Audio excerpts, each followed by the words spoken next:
논란이 되고 있는 세월 5월 전시 무산 과정에 청와대가 개입한 의혹이 확인됐습니다. 이번 주 내내 광주 전남에서도 촛불의 열기는 뜨거울 것으로 예상됩니다.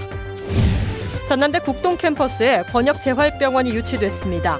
남중권을 아우르는 재활 전문병원으로 기대를 모으고 있습니다.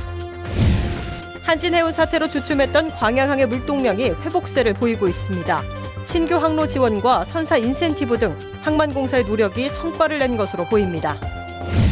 자신이 사는 아파트 단지에서 절도 행각을 벌여온 40대가 구속됐습니다. 무려 6년 동안이나 자동차와 빈집을 털어왔습니다. 여러분 안녕하십니까? 2014년 세월 5월 전시 무산과 관련해 얼마 전 윤장현 광주시장이 김종 전 문체부 차관의 압력을 받았다고 고백했습니다. 그런데 문체부가 아닌 청와대가 직접 개입했음을 보여주는 문건이 나왔습니다. 김철원 기자가 보도합니다. 박근혜 대통령을 허수아비로 표현한 홍성담 작가의 세월 5월을 광주 비엔날레 특별전에 전시할지 말지를 놓고 한창 시끄럽던 지난 2014년 8월 6일 청와대 수석 비서관 회의에서 윤장현 시장의 이름이 등장합니다. 지금은 고인이 된 김영한 민정수석은 당시 회의 내용을 정리한 비망록에서 광주 비엔날레 특별전, 광주시장 괄호 열고 윤장현이라고 적었습니다. 청와대에서 본격적으로 관심을 갖기 시작했다는 뜻으로 풀이됩니다. 다음 날 회의에서 지시사항은 더 구체화됩니다. 김기춘 비서실장을 의미하는 장은 우병우 당시 민정비서관이 팀을 꾸려서 해야 할 일을 지시하고 있습니다. 광주 허수아비 그림, 다시 말해 세월 5월에 애국단체가 명예훼손 혐의로 고발한다는 내용 아래에는 케이스 바이 케이스로 대응하지 말고 대통령의 7시간을 보도했던 일본 산케이 신문 사례를 반면교사 삼아 응징하고 리스트를 만들어 추적할 것과 경찰과 국정원이 팀을 만들어 정보 수집할 것을 지시하고 있습니다. 그 그림 하나를 안 걸기 위해서 이렇게 소위 우리나라 국정현안의 최정점의 컨트롤 타워라고 하는 수석 비서관에 의해서 하차를 했다는 것이 저는 지금도 사실은 믿기지가 않아요. 이 같은 전방위적인 압박이 주효했던지 그 다음 날인 8월 8일에는 개막식엔 그림을 걸지 않기로 했다는 내용과 함께 광주시장의 이름이 다시 등장합니다. 이 회의 내용대로 실제로 이날은 세월 5월 전시가 최종적으로 무산된 날이기도 합니다. 윤장현 시장에게 청와대로부터 직접 압력을 받았는지 물었지만 윤 시장은 김종 문체부 2차관 외에는 없었다고 전해왔습니다. 세월 5월 전시 철회가 청와대 결정에 의한 것인지 김기춘 실장은 또 어떤 역할을 했는지 탄핵 정국에서 풀어야 할 또 다른 의혹입니다. MBC 뉴스 김철원입니다. 탄핵 소추안 처리를 앞둔 운명의 일주일. 여기까지 오는 데는 매주 촛불을 밝힌 시민들의 참여가 가장 큰 동력이었습니다. 87년 6월 항쟁에 비견되는 촛불 집회, 그 변화의 추이를 김인정 기자가 정리했습니다. 광주에서 처음으로 10,000명이 넘는 사람이 촛불을 든 건 지난달 12일. 100만 명의 시민들이 전국에서 상경해 서울 광화문 광장에 모인 날이었습니다. 자발적으로 몰려든 시민은 2만 명. 그 뒤로 토요일 밤마다 금남로를 밝힌 수만 개의 촛불은 일주일 뒤 5배인 10만 명으로 늘었고 비가 내리며 7만 명으로 줄었다 다시 15만 명까지 늘어났습니다. 매회 강도를 더한 퍼포먼스는 전국적 주목을 받았습니다. 한 여당 의원이 촛불은 바람이 불면 꺼진다고 냉소하자 광주는 전국에서 처음으로 촛불 대신 횃불을 들었습니다. 다음엔 광장에 모인 수만 명의 시민들이 박근혜를 체포하라는 구호가 적힌 대형 걸개 그림을 선보였습니다. 지난 주말에는 쇠창살로 만든 감옥을 설치해 박근혜 대통령과 최순실 씨 등을 포승으로 묶어 가두는 하옥 퍼포먼스가 펼쳐졌습니다. 정권의 부정과 부패에 분노한 시민들이 촛불을 켜고 퍼포먼스를 선보이고 있는 금남로 광장은 80년 시민항쟁의 사적지이기도 합니다. 기념과 추모 속에서 잠들어 있던 5.18 민주광장이 촛불의 온기로 깨어나 오늘의 역사를 품어내고 있습니다. MBC 뉴스 김민정입니다. 국민의당 주승용 의원이 새누리당 비박계 의원들도 탄핵소추안을 만장일치로 가결시켜야 한다고 주장했습니다. 주 의원은 오는 9일 박 대통령의 탄핵 주도권은 국민에게 있지 새누리당 비박계에 있는 것이 아니라며 비박계 의원들은 국민의 명령을 충실히 수행해 탄핵 소추안 통과에 전원 동참하라고 지적했습니다. 주 의원은 이어 이번 탄핵안 가결은 국회의 운명이 걸린 중요한 사안이라며 여야 모두 대통령 탄핵 처리에 적극 나서야 한다고 덧붙였습니다. 여수시가 내년 현안 사업 추진을 위해 5천억 원에 가까운 국비를 지원받습니다. 여수시는 내년 정부 국고 지원 규모가 주요 현안 사업 2,948억 원과 일반 국고 2,092억 원 등 4,977억 원에 이른다고 밝혔습니다.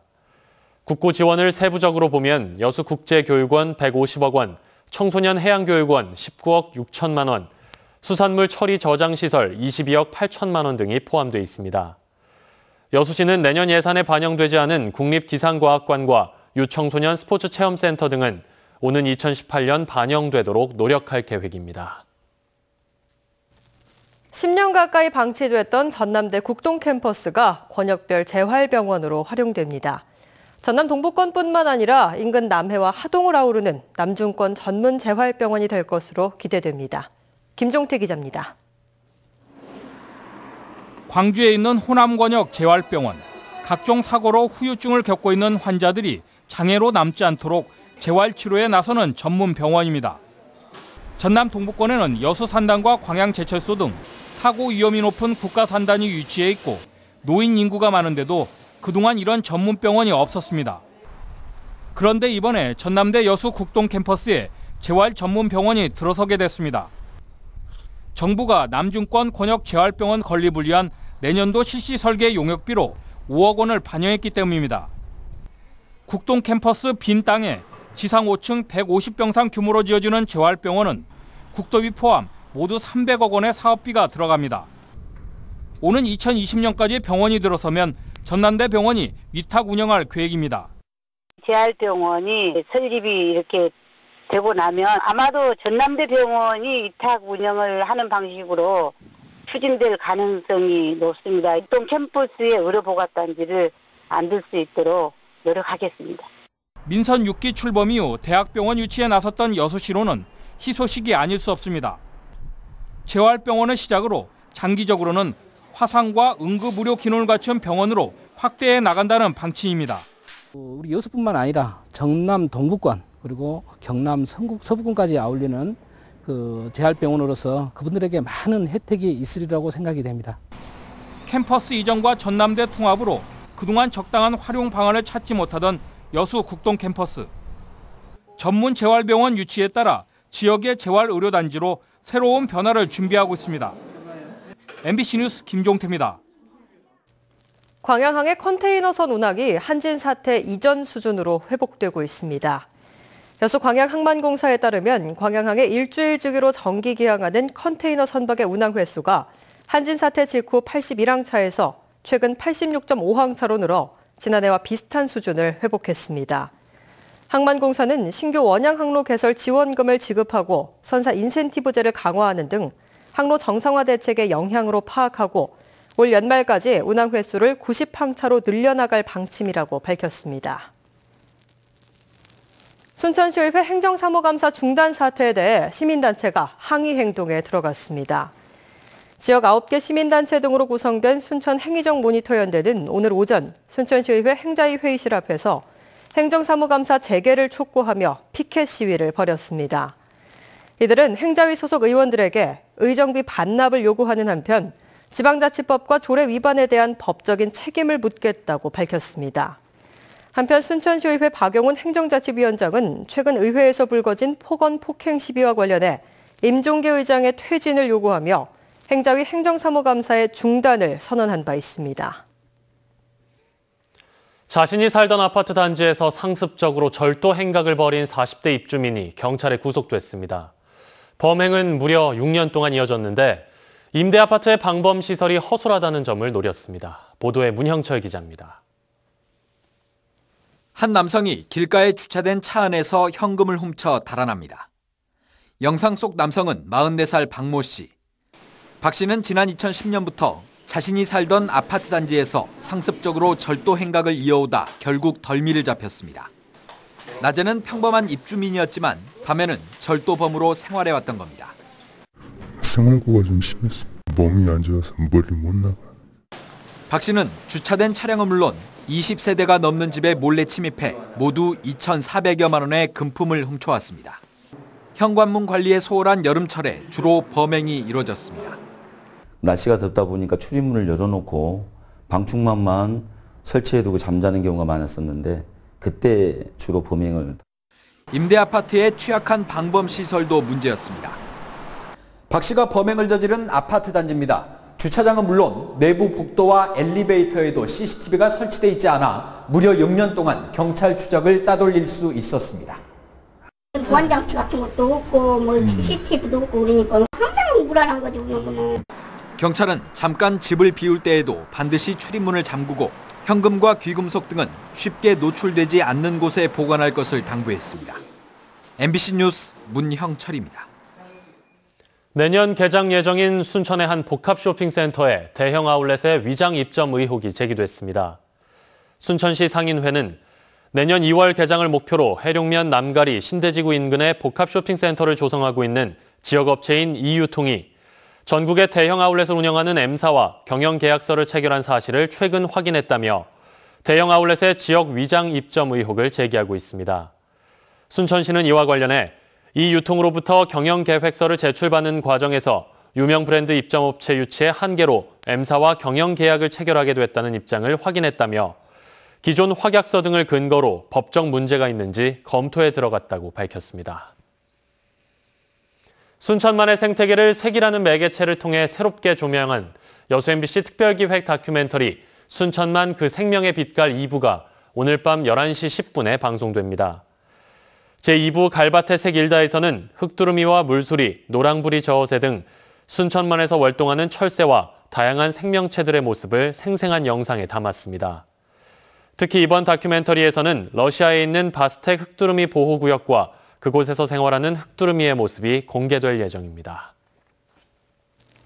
희망 2017 나눔 캠페인에 성금을 기탁해 주신 분들입니다. 오늘까지 전남 지역 사랑의 온도탑은 13.5도를 가리키고 있습니다. 다음은 성금을 보내주신 분들입니다. 재단법인 2012 여수 세계박람회재단 임직원 200만 원, 여수공업고등학교 학생 및 교직원 108만 3천 원, 고흥군 도하면 봉산마을 주민 53만 5천 원, 여수 진성 여자중학교 교직원 및 학생 51만 4,050원, 여수 동초등학교 교직원 및 학생 22만 3,250원, 주식회사 서시장 상인회원 20만 원, 여수시 소라면 관기 학원마을 주민 15만 원, 여수 8기 시민경찰 서우현 회장 및 회원 10만 원. 성금을 보내주신 분들께 감사드립니다. 희망 2017 나눔 캠페인은 내년 1월 말까지 접수합니다. 지역민 여러분의 많은 참여 부탁드립니다. 오늘 오전 11시 25분쯤 순천시 해룡면에 있는 목조주택에서 불이 나 2시간 만에 꺼졌습니다. 이 불로 인명피해는 발생하지 않았지만 주택 99제곱미터가 모두 불에 타 소방서 추산 2천만 원의 재산 피해가 발생했습니다. 경찰과 소방당국은 아궁이에 있던 불꽃이 다른 곳으로 옮겨부터 불이 시작된 것으로 보고 정확한 화재 원인을 조사하고 있습니다. 순천시가 2016년 한 해를 되돌아보고 시민들에게 꿈과 희망의 메시지를 전달하기 위해 연말연시 조명등을 밝혔습니다. 조명등은 시청 앞 광장을 비롯해 죽도봉공원, 문화건강센터와 문화의 거리, 시내 주요 도로변 등 시내 곳곳에 설치돼 내년 1월까지 시가지를 밝히게 됩니다.